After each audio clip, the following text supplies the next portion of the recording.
stories dedicated to show business has risen dramatically too since the early 1990s. More entertainment stories, 868 to be exact, were aired between 1992 and 1997 than were aired on such important topics as the environment, which checked in with 561, and education with only 464. And while stories on crime, disasters, and war dominate our information environment, accounting for some 40% of all news coverage, precious little reporting on international political and economic stories is done. Such reporting might help us to understand the relationships between peoples and nations that cause wars, and could motivate us to take political action to intervene diplomatically or economically before wars break out. But in the Tower of Babel that we call the information age, a critical and objective view of the world and our place within it is replaced by a chaotic, discordant onslaught of meaningless facts. Even though wars are big on television, not all wars actually infiltrate our consciousness. Where the United States or its allies or interests are not involved, war doesn't seem to exist for us at all. The Department of Peace and Conflict Research at Uppsala University in Sweden report that on average, 9 minor armed conflicts, where the number of deaths do not exceed 1,000 during the entire course of the conflict, 12 intermediate armed conflicts, where the number of deaths exceed 1,000, but fewer than 1,000 in a given year, and 13 wars, those with more than 1,000 deaths a year, are going on at all times somewhere in the world. Once again, 9 minor armed conflicts, 12 intermediate armed conflicts, 13 wars, somewhere in the world at all times. In the year 2000, war took the lives of 168,000 Africans, 65,000 Asians, 39,000 people from the Middle East, 37,000 Europeans, and 2,000 Central and South Americans. At the same time, American arms manufacturers were making it possible for war to be, and I apologize for the pun, the booming business that it is. 40 of the top 100 arms-producing companies in the world are American companies, with profits totaling $664 billion in 1999. Over $93 billion of that profit comes directly from the manufacture and sale of weapons, more than the profit of the other 60 companies combined. Meanwhile, those living in less technologically developed world who are not dying in warfare are likely to be dying of disease or starvation. While the life expectancy of the average American in 2001 was about 75 years, for the Indonesian it was 65 years, 64 years for the Russian, 45 years for the Afghan, 39 for the Zambian, and 38 years old for those from Rwanda and Mozambique. And while an American baby has a 99.4% of survival after birth, the infant mortality rate is 2% for Russians, 10% for Ethiopians, almost 15% for Afghans, and nearly 20% for Angolans. Furthermore, while much of the third world believes that we care little for their welfare, many more question our motivations even less kindly.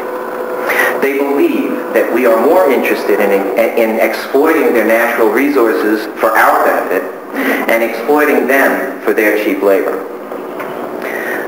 Among the violations of the Fair Labor Conventions of the International Labor Organization between 1996 and 2000, many were unfortunately committed on behalf of American companies. A few examples. Factories in the Northern Mariana Islands, a U.S. Commonwealth, that produce clothing for Abercrombie & Fitch, Cutter & Buck, Donna Karan, The Gap, J. Crew, Levi Strauss, Liz Claiborne, Nordstrom, Ralph Lauren Polo, Target, Dress Barn, and Tommy Hilfiger demand contracts of their workers which ask them to waive basic human rights, including the right to join a union, demand 12-hour workdays, 7 days a week, and subject workers to lockdowns in the factory during working hours. Factories in China producing clothing and shoes for Adidas, Disney, Fallon, Nike, Ralph Lauren, and Reebok employ forced labor in prison camps, demand of their free employees 12 to 16-hour workdays, 7 days a week, employ child labor, demand forced overtime, and Chinese workers for Nestle have been subjected to electric shock to maintain their productivity. Factories in Indonesia manufacturing clothing and shoes for Adidas, The Gap, and Nike subject workers to forced overtime at a poverty wage. In El Salvador, factories producing clothing and shoes for Adidas, Ann Taylor, The Gap, Liz Claiborne, and Nike pay their female employees the equivalent of about $30 a week for a 60 to 80-hour week. Subject their female workers to forced pregnancy tests. Fire their female workers if they become pregnant, and force some employees to work overtime without pay, up to 11 hours a day. If terrorists are evil, and they are, this is their recruiting station. And apparently, none of these things qualify as news. We are kept in the dark about such an ugly, painful reality, but delivered facts on a daily basis about O.J., Monica, P. Diddy's legal problems, and Greta's facelift. What we don't know can't hurt us. But if we are, on the whole, ignorant of the realities of the world, I believe we know on another level that there is suffering out there. We know that there is poverty. We know that there is exploitation. We know it. Lester C. Thoreau, in his groundbreaking book of about 20 years ago, The Zero-Sum Society, Distribution and the Possibilities for Economic Change, argued that true economic and social equality demands a fundamental restructuring of the economy. This zero-sum concept reflects a growing global ecological understanding that we cannot have great wealth as a nation without taking it from someone else. The game of capitalism, as currently played, is a zero-sum game. Corporations amass wealth at the expense of other corporations. National economies flourish at the expense of other national economies. Competition, rather than cooperation, is at the center of the zero-sum conception of economics. But it does not have to be at the center of capitalism. It might be a disturbing thesis to Americans in a post-communist world, a world of capitalism triumphant, but it is possible that the only solution to economic inequality, environmental damage, and political conflict is the active management of national economies and the modest redistribution of income. I'm not sure that we're ready to accept the reality of that idea as a nation.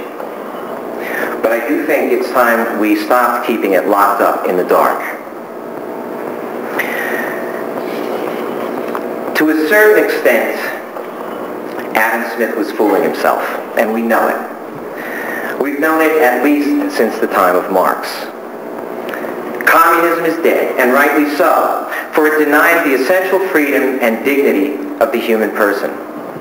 But any economic system without strict regulation also denies the essential imperfection of the human person. Because greed exists. Jealousy exists. Hatred exists. And it exists not just in the hearts and minds of our enemies, but in ours as well. They're a part of our reality, perhaps, that we want to keep in the dark.